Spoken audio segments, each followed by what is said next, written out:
We have this story here from the New York Post. M.I.A, M.I.A, says, is it M.I.A? It's M.I.A, right? M.I.A, yeah. M.I.A says she faced career backlash for saying Jesus is real. Well, that, of course, explains why this country is falling apart.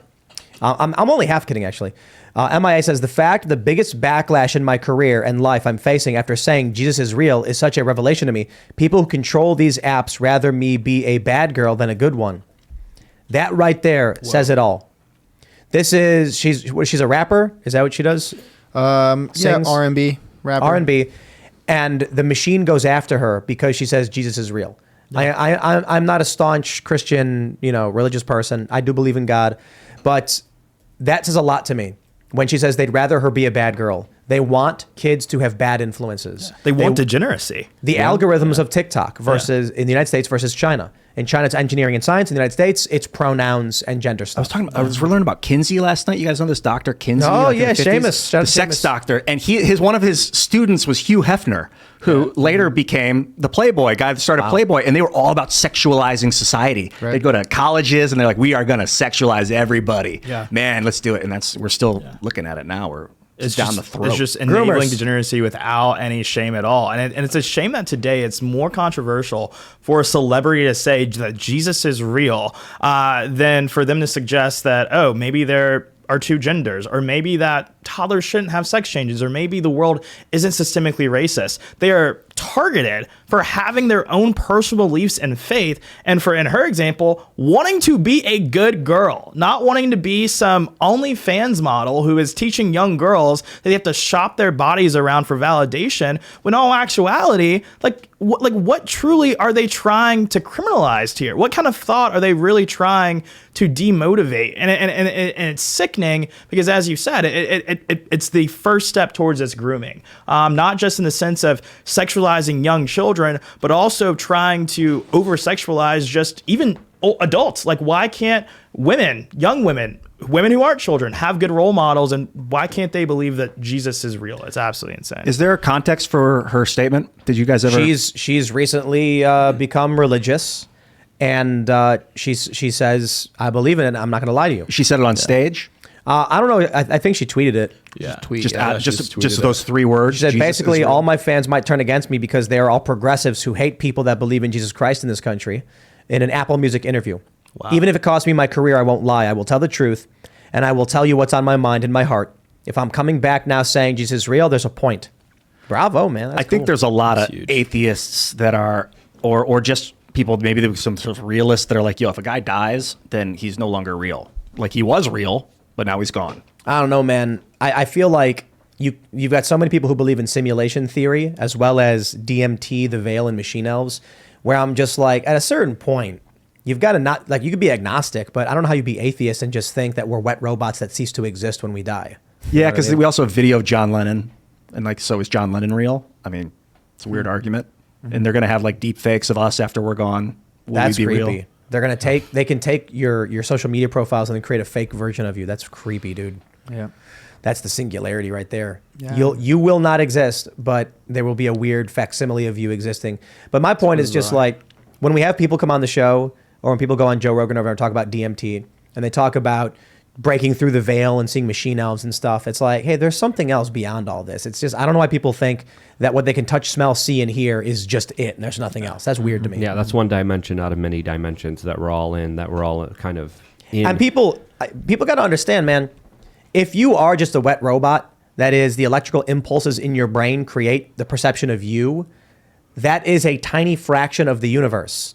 The universe is massive electrical impulses on a larger scale. Do you think the chemical pathways and the neurons in your brain is the most intricate possible pattern that exists?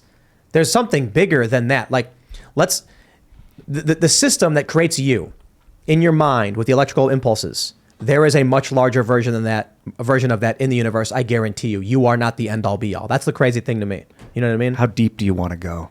Right now, it's like, Go deep. yeah, and it's such a symptom of the narcissism I think that we see today. Everyone just Totally, thinks dude. things start with them and end with them, Right on. and so it's so easy to just not want to believe in a higher power, in Jesus Christ, and all of these things. But for me as a Christian, it's personal because I feel like it would be very hard to go day after day without having faith in something bigger than me, and thinking that, you know, maybe like there is a broader plan at play here. And so, but yeah, I think it really does, to your point, just goes back to narcissism that so many people have today, whereas we don't want to believe that there is someone guiding us or something guiding us, you know? I'll put it this way. If you think you are just a wet robot and your brain is a wet computer, do you think the human computer is the epitome, the most powerful wet computer that exists in the universe?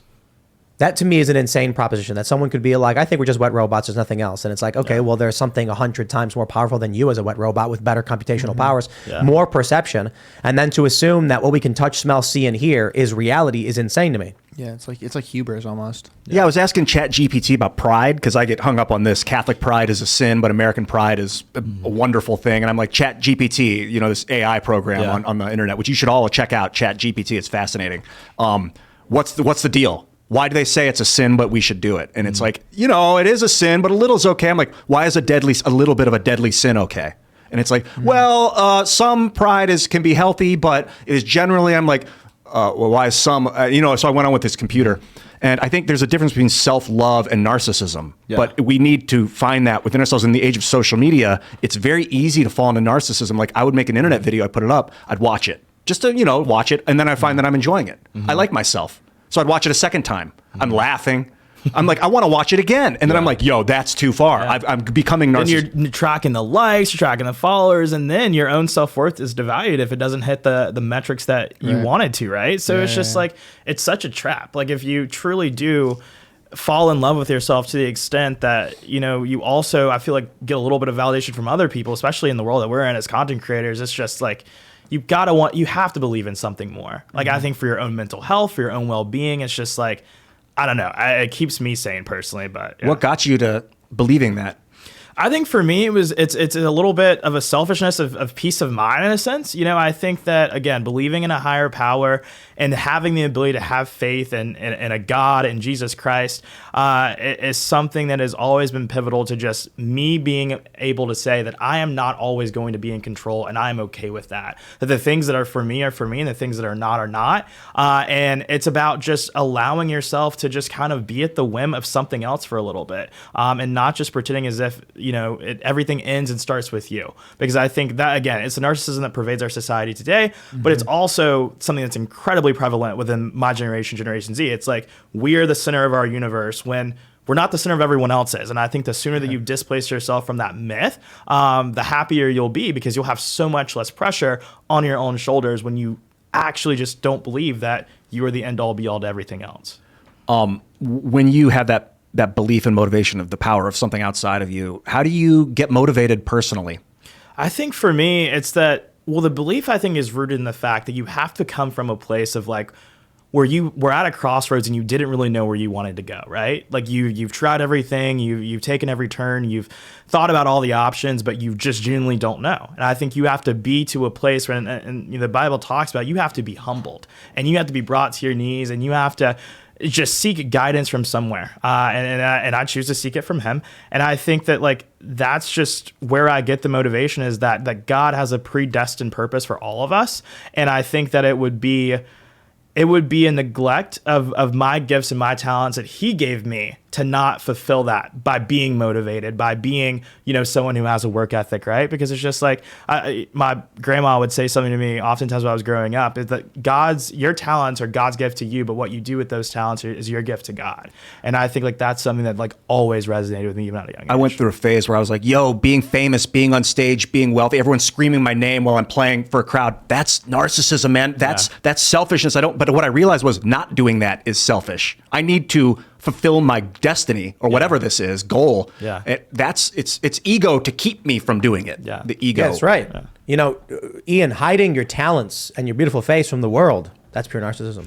Everybody needs to see more of you. Your ego can stop you from becoming great, and you need to keep your ego in check. Yeah. That's an interesting idea, though, to be completely honest. They say that people who are famous tend to be narcissists because these are the people who feel like they need to be out there and everyone needs to see them. It's interesting thought. Like it is part of their destiny, part of their. People who are arrogant are more likely to be famous because they put themselves in these positions to become famous. And they believe they deserve it too, right? They believe they deserve the fame, so they chase it more actively. Right, exactly. But I think it's interesting is like, we talk about such big ideas even around this table. It takes a little bit of narcissism to think that you have solutions to these problems, right? Yeah. Which is like, it's the conundrum is that like you really do have to believe in yourself to even be able to vocalize like, this is the direction we need to go as a country, this is the direction. But again, it's unchecked narcissism and ego. But I wouldn't say narcissism. I think for some people it is. Like, if I come out and I say, I think Kevin McCarthy can't do the job, I think Ron Paul would do it better. I wouldn't call that narcissism. I'm not talking about myself. I wouldn't want to be in Congress. I don't think I have the solutions. I just like to see somebody else do it. But sometimes you could do it better. And saying that is actually not narcissistic. You're just being in a way, selfless. Like, I don't want the role, but I could do it better. So I'm going to do it. Kind of there's a lot of things that I think that of myself. I'm really good at complaining on the internet, more than a lot of people. Yeah. Are we all? Prove it. Everyone here at this table really good at it. But I wouldn't pretend to be anywhere near as good at like statesmanship than someone like Ron Paul. Yeah. Like that dude got elected several times. He knows how to speak to his constituents. He knew how to represent them effectively, and that's why he was in for as long as he was. He didn't become president though. That's a different ball game. Yeah. That's not statesmanship. That's I don't know what you'd call that. It's got to meet the moment, I think, at the end of the day. Like, yeah. Did you vote for Ron Paul in 2008, Luke? You couldn't. He wasn't on the. Oh, he didn't make the ballot. Yeah. Were you supporting Well, you could him? write him in. I think I wrote in Man Bear Pig that year. To be He voted McCain. Hell no. Are you crazy? Mr. Bomb Iran? No way. Bomb Iran. Yeah, no way. Yeah, him and I mean, it was like two narcissistic sociopaths, like McCain and Obama. I literally put down Man Bear Pig. I had a feeling that Ron Paul in 2008 was going to bring balance to the force. I might have told you guys this before. It felt very much, I was like, oh, God, it's like he's Darth Vader coming to bring balance to the force. And what that means was he eradicated all the Jedi. So now there was none. And there was like two. So there was balance. That's right. But it was after a total annihilation of the system. And maybe Ron would have oversaw an annihilation of this system that's imploding right now much quicker and more controlled. And that was the balance that I was feeling he was going to bring. Thanks for watching this clip from the Timcast IRL podcast. Hang out with us live Monday through Friday at 8 p.m. and become a member over at timcast.com for uncensored, members-only shows exclusive. Thanks for hanging out, and we'll see you all next time.